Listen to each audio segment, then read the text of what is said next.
Right. So one way of approaching the understanding and the practices of the body is through looking at the question of illness and healing.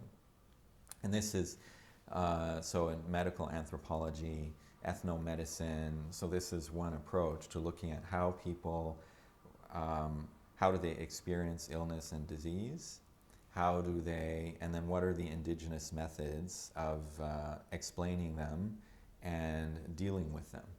And much of Chinese culture, as I mentioned, there's a strong concern with the body. And so in the practices which we call Chinese religion, much is concerned with the body and with healing.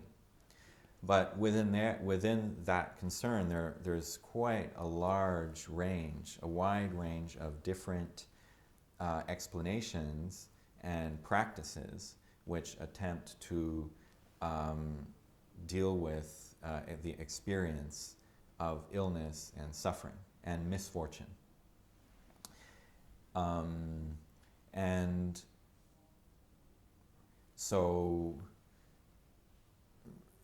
there's what we call explanatory models. It's what Arthur Kleinman, one of the founders of medical anthropology, right? In a culture, there are different models for explaining an illness, and then based on that model, then you find what is the therapeutic course that you're going to follow in order to achieve an outcome of healing. So in the Chinese context, there are many types of explanatory models. And you can find explanatory models that identify, for example, ghosts as the cause of illness and misfortune. And now, so then what is the therapeutic course?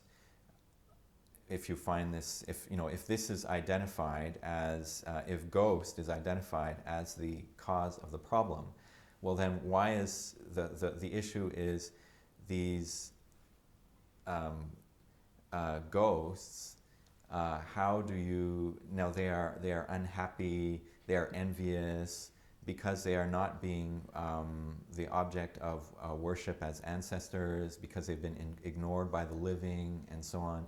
So how do you treat this ghost in a proper way? How do you identify what ghost it is, and then how do you deal with it to placate it, or to give it a proper place and a proper role so that it will stop tormenting the living? So there's spirit mediums in the Chinese world who, that's their job in a sense, is to identify, to communicate with the spirit world and to try to understand what is going on that side, and so what can you do on this side to keep those ghosts away, right? So that is one explanation.